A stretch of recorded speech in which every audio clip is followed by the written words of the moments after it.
So as you can see, we are in a different location. I would film this in the office, but my office is fucked. There's so much stuff in there, so many props, camera equipment. It is a mess. So when I do my Indiana Jones video, which hopefully I can get to soon, I'll probably do it out here because I don't see myself cleaning it until before filming. It's a fucking disaster. But speaking of that, this will be my last what I watched video until the end of August because I'm going to be filming this month, because it is July right now. I'm excited. I'm also nervous and tired and just ready to do it. We're working with full practical effects, which I don't know if I had a chance to say that, but we are. And I had a meeting with my practical effects guy. Like, we're going all the way with it. It's so cool and so exciting. Like, this is just, he's really good at what he does. Like, I'm really excited. But yeah, so I'm going to be combining July and August together because obviously I'm not going to have a lot of time to watch a lot of stuff in those 2 months, but maybe together I might have a good stack. I'm not sure. But yeah, so that's the plan. So and this stack is already pretty light. If I'm being completely honest with you, it is. So I'm just going to go ahead and get to it. I know usually I separate like the DVDs, the Blu-rays and the 4Ks and the special editions and all that stuff. I'm not going to do that. I'm just going to go through and just talk about what I watched. Now, admittedly, I wish I could say that my pile was so short because I have been extremely busy, but I've been watching a lot of Hannibal with my wife. We've been watching that, I think, since like May. So, so yeah, I'm pretty big into Hannibal right now. I really like it. It's just so easy to sit down and watch a nice 40-something minute episode, and then of course, you know, you're not tired yet, and you're like, let's watch another one, and then that equals up to a feature-length film, and yeah, you guys know how it is. But let's go ahead and start. I'm going to start with these four. These are very recent films. One I actually saw in theaters, but Renfield, I actually watched this last night for the first time. This was pretty good. I mean, this was actually better than I thought it was going to be. I guess you could technically say that this is a sequel to Dracula, almost. I mean, you really could say that because they actually show you the 30s footage with Nicolas Cage as Dracula. Yeah, like it is, I guess you could consider it a legitimate sequel to Dracula. Or at least that's how I saw it, and that's how I'm going to see it because it's a lot cooler that way. But I enjoyed it. It was just a fun film. Like, it didn't really do anything too crazy, too serious. If I had any nitpick, of course, I mean, it's kind of like the soundtrack and the music and the musical cues, kind of. I mean, which I guess that's what this film is it's just meant to be a nice, funny, kooky film. I mean, it's got Nicolas Cage in it, of course, you know, and Nicholas Hoult. But Nicholas Hoult, I mean, he's a good actor. Nicolas Cage is too, but you've seen some of the stuff that Nicolas Cage has been in lately. But he was a good Dracula. I mean, he was really, really good. I mean, I seriously enjoyed him in this role. I mean, I feel like Nicolas Cage can almost play anything. But the blood was a little off too, like the gore. That's a sign that I'm ready to put my biscuits in. But the gore is just, it's not really all there for me. A lot of it's digital, I could tell. Which I guess is fine, you know, and it still works. And I'm not sitting here thinking about it like, oh, the gore was that bad. But I mean, still, you know, I enjoyed the film for what it was. Coming up next is another film that I enjoyed more than I thought I would, and that's The Pope's Exorcist. I didn't get a chance to see this in theaters. If I'm being completely honest with you, I had no desire to. This is a region A and C. There's a region A and C. I don't know why I completely forgot B. Again, this was a good film. I mean, it has its issues, sure, but for the most part, it's pretty ballsy. I like the soundtrack. I like the direction that it goes in. The scene with the kid, it actually did remind me a lot of The Exorcist, like the original Exorcist. And if I'm being completely honest with you, it could be comparable to the first Exorcist. Like, I feel like if this film came out in the 70s, people would have flipped their shit and still be as scared as they were in The Exorcist, you know. But of course, times change. Like, if I watch The Exorcist now, I can acknowledge why people were freaked. No, The Exorcist is just really good. It's really good. Like, it's very, very good. So I don't know, but it is comparable. Not as good, of course, but I mean, it's still, you get it. It's comparable. It's the Pope's Exorcist. But I enjoyed it. It could have been worse. It could have been worse. And I like Russell Crowe. So, and the kid also in this, saying some pretty fucked up things. I mean, of course, I know it's not the kid. It's probably somebody else doing ADR over the kid's voice. But, like some of the shit that's said. I mean, golly. Super Mario Brothers. Again, I didn't get a chance to see this in theaters. I actually wanted to watch this with my son, which my son barely even has a consciousness at the moment. But he's like 1.5. He actually sat down for the first half hour and watched this. He actually sat down and watched it, and then he realized that there wasn't enough colors and sort of did his own thing after that. But I liked it.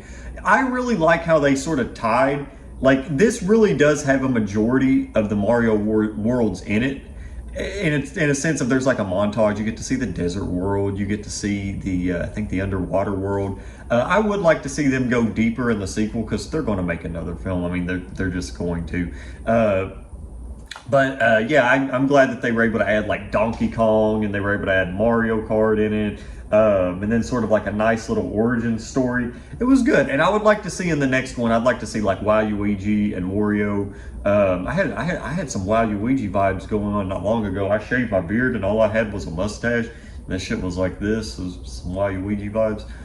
But again, I still like this. I don't understand why people didn't. I mean, it's Mario. What'd you expect? You know you're getting yourself into, so your fault. And then this one I actually saw in theaters, but I got the Blu-ray. Evil Dead Rise. I really enjoyed this film a lot. I thought it was really good. I mean, you can't really go wrong with an Evil Dead film. Evil Dead's kind of just the GOAT at this point. In terms of how many good movies they have out. Even the TV show, the Ash vs. Evil Dead, is pretty good, pretty consistent. I wish they would have made like a quick 4th season or just a little sequel movie to that. I hate it when they don't finish the story to shit. It sucks. And it would have been such a good season. I don't want to spoil anything, but this is good. This is good. Evil Dead Rise is good. If you've not seen it and you're an Evil Dead fan, you should definitely check it out.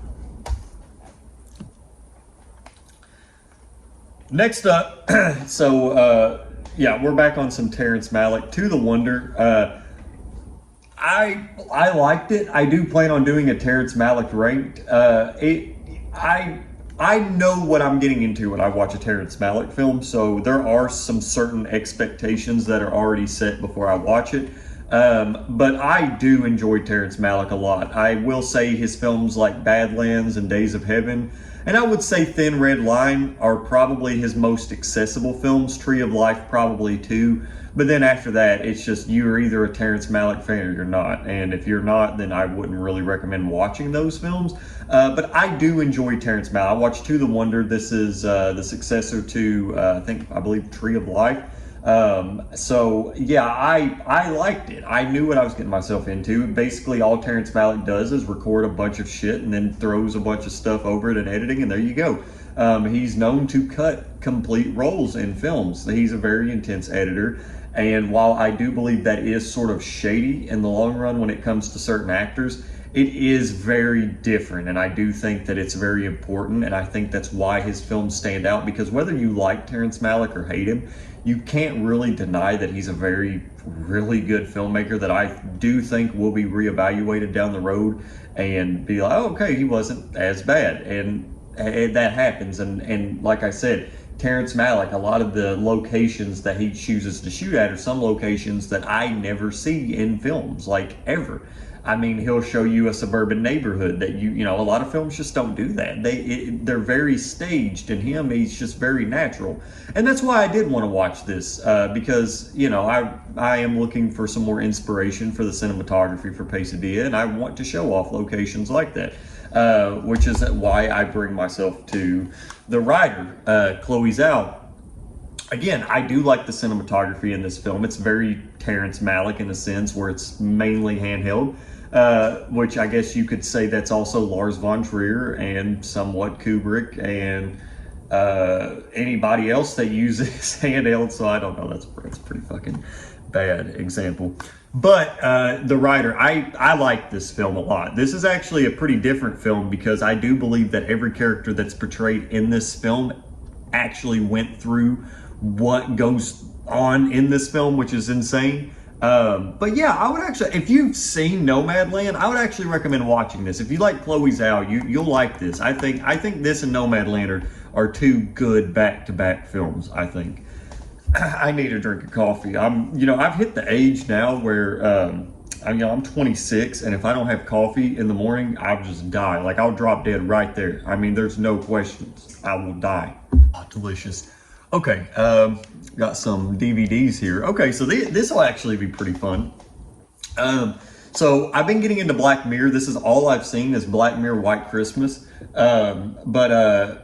This was good. This was actually really good. This is masterful. This is 74 minutes, but it's one of those things where I could see myself putting it in and just watching it. This is masterful. Like, I don't give scores anymore, but this is like a 10 out of a 10, 11 out of a 10 shit. Like, this is good. And I've not seen the rest of Black Mirror, so I'm really, really excited. Sisters. Now, I have not had a chance to watch Brat 1 and 2. I do have them. This was actually really hard to find on DVD. I found this on eBay because this is the only way I can really watch the film. I can't find it anywhere else. I don't know where to watch this film. And thankfully, this film is not it's not horrible in terms of quality. But it's in the correct aspect ratio. I actually am a really big fan of Russian stuff. Like, I don't know, I was learning Russian. I listen to Russian music. I love Kino. I watch a lot of Russian, films. Even one of the books that I wrote had like a Russian sort of theme in it. And I don't know. I've always been fascinated with their culture, completely disregarding what's going on in the world. It's just, I am, I mean, whatever. And I like this. I am more excited to watch Brat 1 and 2, but the lead character for this, which I forget his name, the lead character in Brat and Brat 2 actually directed this, and he actually passed away super, super young, which is sad. But yeah, I got to watch that and figured that'd be fun to talk about. I'm just going to get a big old stack here. Oh, fuck! Damn it. Dropped all my shit. If it did, hopefully my insurance will cover it. You take care of Blu-rays. The Changeling. This is actually, I was talking to one of my actors in my film, and I actually wanted to see this for inspiration. I'd never seen this before. I'd never seen this film before, judge me. But yeah, I like this a lot. It's got George C. Scott in it, which, if you're not familiar with who he is, Dr. Strangelove. Anybody? I like this, and it's just one of your typical sort of, haunted house horror films. But there are films that are typical in that way. Like, you'll watch it and be like, okay, this film doesn't do anything different from other films, but then when you watch it, there's just something about it where it's like, okay, there have been multiple films like this, but the way that this one is executed is just better. And that's kind of how this is, and I can see why this has garnered a cult following and why a lot of people like it. But there's a 4K. This is the one from Severin Films. Don't know if I'm going to upgrade to the 4K or not, but I mean, still, this was a fine Blu-ray. I liked it. Next up, I'll talk about these together, actually. And I'm pretty pumped that James Cameron has been going through and re-releasing his stuff on 4K. And I do have something very pleasant to report on, as it seems. So these are the Avatar 4Ks. Avatar Way of the Water. In theaters, I think I watched this in 2351. This is 185 one, I believe. And I still believe this one is 178 one, I believe. Yeah, 178 one. And this one's 185 one. It's weird. I don't know why he just didn't make them both the same. I do like 185 one better than 176 one. Like, I'm not really a big fan of, I like to have a black bar on the top and bottom, even if it's really small. I just, whatever, judge me. But this one actually in theaters, when I watched it, it was 60 frames a second. I don't think this is 60 frames a second. I think they actually brought this down to 24 frames a second. And that leads me to say that this is one of the most beautiful 4K discs I've seen. I mean, it's beautiful. I really can't wait until True Lies gets a 4K. I do have it on DVD, but just to have it on 4K would be nice, as well as The Abyss and Titanic. Hopefully they don't do the same thing they did with Terminator 2, because I do have the Blu-rays for the Terminator 2s. Or the Terminators. I have no desire to upgrade to 4K. I'm not doing it. But yeah, these are so cool, and they're so pretty. I like them. I like them, and I like Avatar. So, you know, Skinamarink. Wow, I held this upside down because it's upside down. I got it on Blu-ray. I don't know when I'm going to have a chance to rewatch this. If I'm being completely honest with you, I watched the film in theaters, and look, I do respect that it's something different and new, but the more that I actually think of this film and the more that I sit down, and it's just, you know, yeah, if you've not seen it, it's on Blu-ray. Loveless. I don't really need to talk about this film anymore. If you follow me on Instagram, or if you follow me on Instagram, I guess Facebook, I'd made a post about it. I don't really post on Facebook. I don't like Facebook, but this is one of my new favorite films ever made. This is number 4, actually. This film, I guess I could technically say, and I'm just going to go ahead and say Leviathan. This was good too, but this was good. I liked it. But you can watch my Andres Vegan Step ranked. I did really enjoy this film a lot, and dare I say, it's the best film in like the last 40 years. I know, isn't that crazy? Because if you go on my letterbox, my top 3 films are Texas Chainsaw Massacre, 70s, Barry Lyndon, number 2, 70s, number 3, Clockwork Orange, 70s, and then this is number 4. So technically speaking, I guess this is like the best film I've seen in the last 40 years, even though I'm not 40 years old. But yeah, I love this film. And actually, I do want to say this on my video, my Andres Vegan Stuff video. Look, I guess I have people all over the world watch my stuff, in terms of, you know, where people are that watch it. It's not like, oh, people all over the world are watching my YouTube videos, but it seems like I do have people scattered around that watch it. And look, if you're Russian and you disagree with what I say about Andres Vegan Stuff, that's cool. I did have a comment that I removed, because I just remove any comments that are just, which I don't have many, which I'm thankful for. But I do remove most comments that are just negative or don't really make sense to me. And there was one, I do believe the person was Russian, and basically talking about how Andres Vegan Stuff is a cold director, which I did bring that up in the thing. So we were actually on the same wavelength, you know, in terms of how we felt about the director. But then towards the end, he was like, I get you're trying to be different or something, but yeah, I'm not trying to be different. I just kind of like Andres Vegan Stuff. You know what I'm saying? Sexy Beast, Jonathan Glazer. This film is about me. No, I'm just joking. That's me. Right there. That's me. You see me? That's me. But I love Jonathan Glazer. This film was phenomenal. I like this. I like Birth, which I don't understand why a lot of people don't like Birth. I think Birth is great. Under the Skin, and let me tell you guys, Zone of Interest, I am so excited to watch that film, yo. Like, I cannot wait to watch Zone of Interest. Like, I will literally sit down in the theater and watch that film. That's not a threat. I'm just going to watch it. Okay, this is the last little stacky stack here that I've got. John Wick Chapter 4, saw it in theaters, got the blue Rizzle. I like John Wick, by the way, too. Like, I like all of them. I feel like they're all pretty good. Dungeons and Dragons. Now, I didn't see this in theaters because I'm not a Dungeons and Dragons film. I'm definitely not a Dungeons and Dragons film. I can 100% promise you that.